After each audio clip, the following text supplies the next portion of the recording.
know in this world, the truth doesn't always walk through the front door. Sometimes it hides, buried under speeches, behind deals, between the lines of smiling handshakes. For years, people have asked the same question.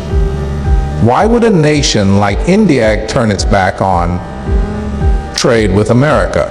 Some called it pride, some called it politics, but I've learned the truth is never that simple. Today, we're not talking about headlines. We're talking about the story behind them, the hidden truth that changes everything. And once you hear it, you'll understand sovereignty over geopolitical dependence, strategic sovereign geopolitical presence, and hidden from Western conflicts to protection of domestic energy sources. The long-term vision for India's independent strategic sovereignty over dependence is a political stance, not a survival, a true instinct for any nation. It's a surviving nation. It's not just a political stance. The true national is the shift for Reliance is in other sources. National understands its place in the world. For decades, trade between India and America brought benefits, but it also built an invisible chain. Each shipment of goods, each deal signed, each reliance on foreign markets quietly wove itself into the fabric of India's economy. On the surface, it looked like progress. Factories running, exports growing, investments flowing in. But beneath it all was a truth that couldn't be ignored forever. The more you lean on another power for your prosperity, the less control you have over your own destiny.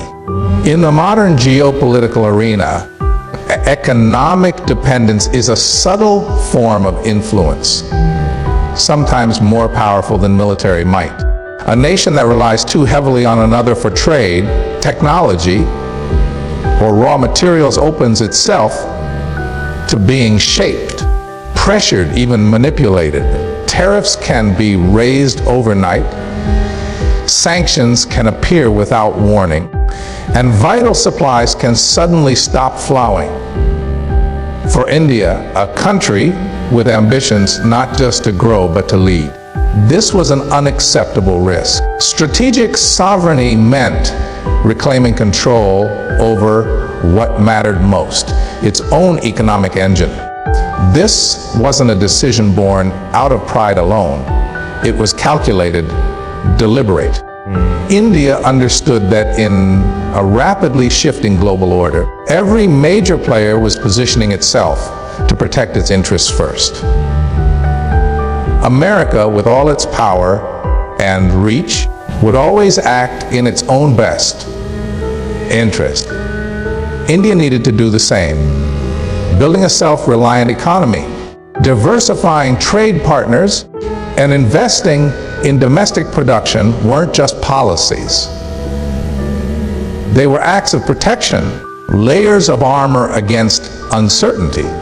By ending or scaling down certain trade dependencies with America, India wasn't turning away from the world. It was stepping into it with a stronger footing. A strategic sovereignty meant having the freedom to make decisions without the weight of foreign pressure on every choice. It meant ensuring that the nation's progress wasn't dictated by boardrooms an ocean away, but by the hands and minds of its own people. In the end, the choice was clear: remain tethered to a system where another nation holds the keys, or build a path where India holds them firmly in its own grasp. The answer was inevitable. Hidden geopolitical pressures and silent conflicts rarely make the front page. Yet they shape the course of nations more than most realize. While the trade relationship between India and America have looked smooth to the public, beneath the diplomatic smiles were layers of tension. Geopolitics is never just about economics. It's about leverage, influence, and the subtle push and pull of power. Countries rarely confront each other openly, unless there's no other choice. Instead, they move in shadows, applying pressure quietly, testing boundaries without declaring war. For India, these pressures came in many forms. Certain trade agreements came with fine print, clauses that tilted the balance in favor of the United States. Policy suggestions, often disguised as recommendations, hinted at how India should handle its markets, environmental regulations, or even its technology sector. There were moments when sudden tariffs, restrictions, or diplomatic warnings appeared without warning, sending a message without ever having to be spoken aloud. We can tighten the grip whenever we want. Silent conflicts also played their part. While official statements celebrated strong ties, intelligence agencies, think tanks, and policy circles were often engaged in quiet contests. Influence over regional politics, competition for strategic resources, and positioning in global forums became subtle battlegrounds. Every investment, every partnership, and every negotiation carried an undercurrent of strategic calculation. These silent games may not be visible to the average citizen, but leaders feel their weight daily. When a nation's foreign trade becomes intertwined with another country's strategic agenda, it risks being drawn into disputes or alignments that do not serve its own interests. India recognized that continuing down the same path could mean surrendering a degree of freedom in its decision-making. Not because of open conflict, but because of these persistent, quiet pressures. By reducing dependency and stepping away from certain trade arrangements, India wasn't changing its economic map. It was protecting its political sovereignty.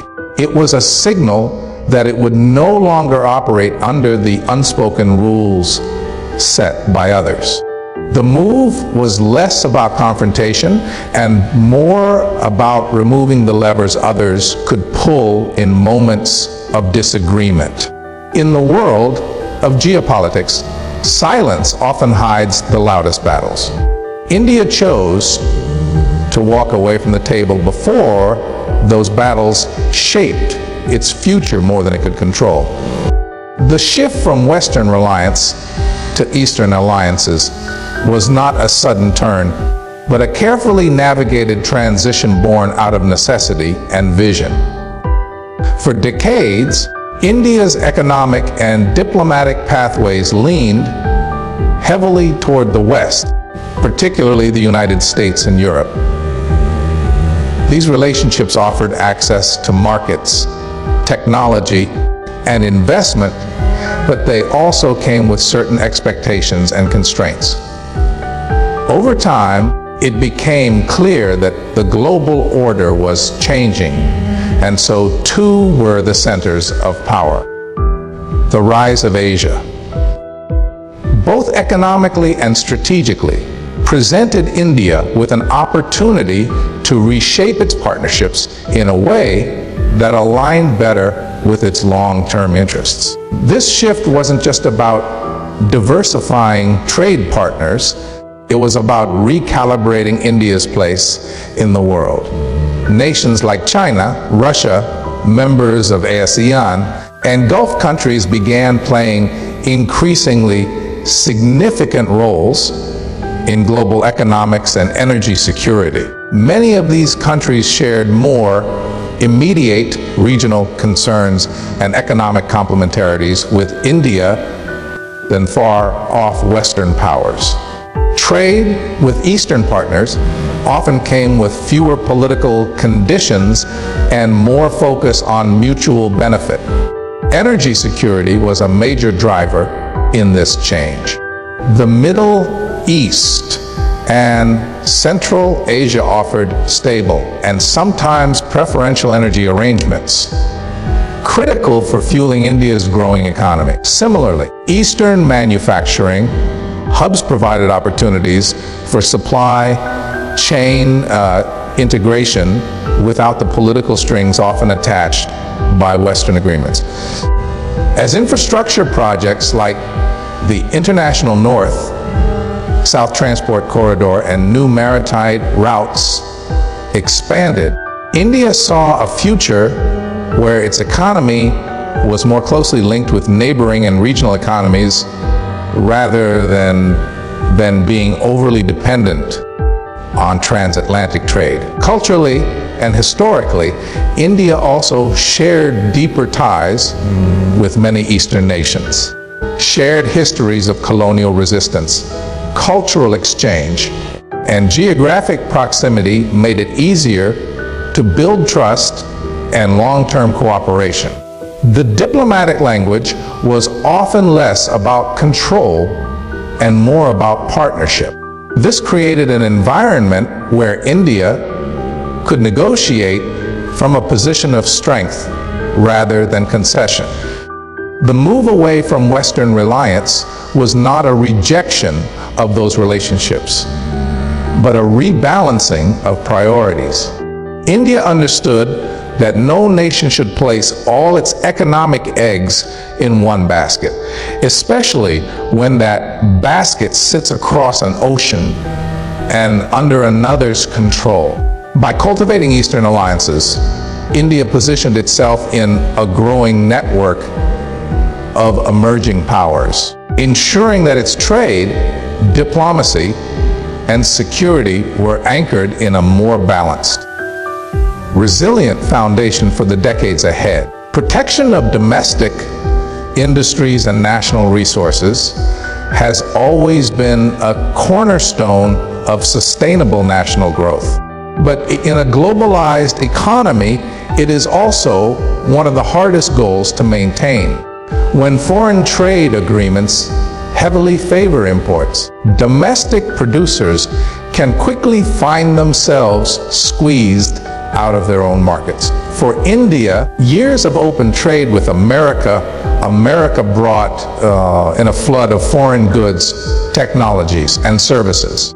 While this expanded consumer choice and introduced new innovations, it also created a situation where local industries struggled to compete against heavily subsidized or technologically advanced imports. Over time, this imbalance threatened not only specific sectors, but also the broader economic independence of the country. Agriculture, manufacturing, and emerging technology sectors were among the most vulnerable. Farmers faced competition from imported goods priced lower than local crops. Small manufacturers had to battle against cheaper, mass-produced goods entering from abroad. Even in the tech space, where India has immense talent, reliance on foreign software, hardware, and intellectual property meant that much of the value created within its borders flowed outward. This constant drain limited the ability of local industries to reinvest, innovate, and scale at a pace that matched global competitors. National resources added another layer to the concern. In trade negotiations, access to raw materials, energy resources, and even strategic minerals can become bargaining chips. Foreign investors often sought favorable terms for extraction or usage rights, sometimes at the expense of long-term national benefit. India realized that if it allowed too much external control over its resources, it could be left vulnerable in times of crisis. Protecting domestic industries wasn't about closing the doors to international trade. It was about creating a fair playing field where local producers could thrive without being overshadowed or outcompeted into irrelevance. Policies that encouraged local sourcing, supported small and medium enterprises, and incentivized innovation became vital tools. By stepping back from certain trade arrangements with America, India was reclaiming the ability to shield and strengthen its domestic sectors. This approach ensured that the wealth generated within the country stayed within the country, fueling jobs, innovation, and infrastructure. In the long run, this protection was not isolationism. It was the foundation for self-sustaining growth that would allow India to engage with the world on its own terms without sacrificing the livelihoods and resources that make it strong. The long-term vision for India's independent future is rooted in the understanding that true power lies in self-reliance, not dependence. In an interconnected world, it is tempting for nations to rely on established powers for trade, technology, and economic stability. The allure of quick growth through foreign investment and easy access to global markets can seem irresistible. But India recognized that these benefits often come with hidden costs. Costs that may not be apparent in the short term, but can erode sovereignty over decades. The decision to move away from heavy dependence on America was not about rejecting cooperation. It was about ensuring that cooperation did not become control. An independent future means shaping an economy that is resilient in the face of global disruptions. India has witnessed firsthand how sudden political shifts, sanctions, trade disputes, or supply chain breakdowns can send shockwaves through dependent economies. By building internal capabilities in manufacturing, energy production, agriculture, and technology, India aims to create a buffer against such shocks. This is not just about producing more domestically, but about mastering critical industries so that even in times of global instability, the country can sustain itself without begging for concessions or aid. Technology is a central pillar of this vision. The future will be defined by control over innovation, data, and digital infrastructure. If these remain dominated by foreign entities, India risks becoming a perpetual consumer rather than a creator. By investing heavily in research, education, and indigenous tech development, the country is laying the groundwork for breakthroughs that can rival any in the West or East.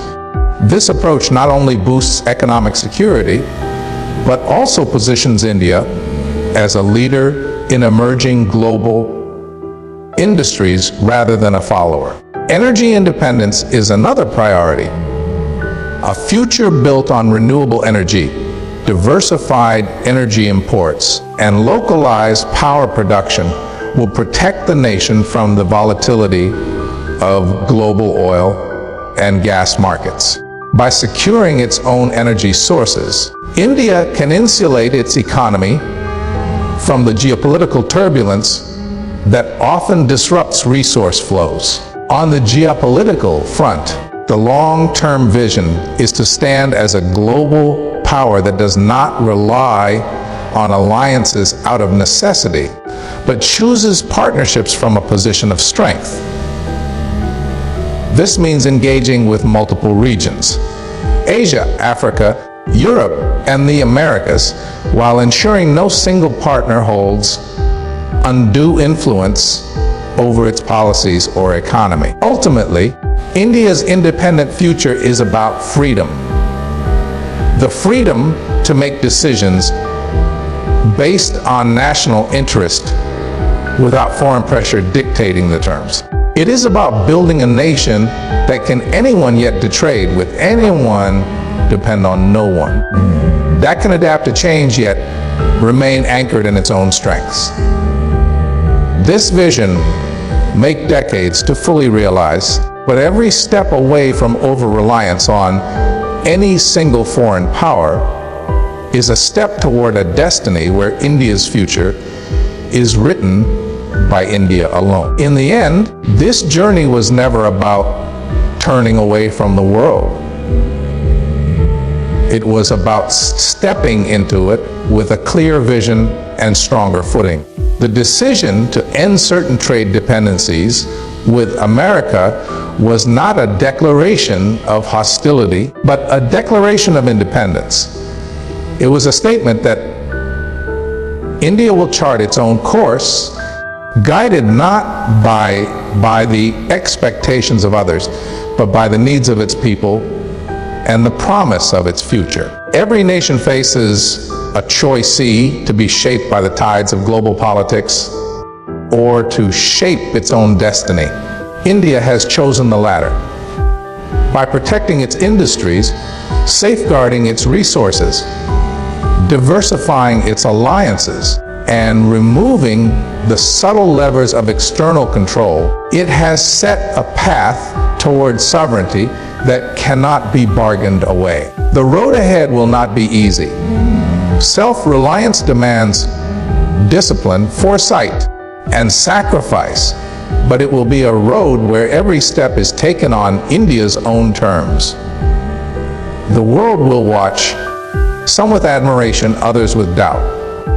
But the truth is simple. A nation that holds its future in its own hands cannot be bent or broken. And when history looks back, it will not see this moment as an act of separation. It will see it as the moment India stood tall, unshaken, and unafraid, ready to meet the world as an equal, not as a dependent. That is the hidden truth. And now you understand it too.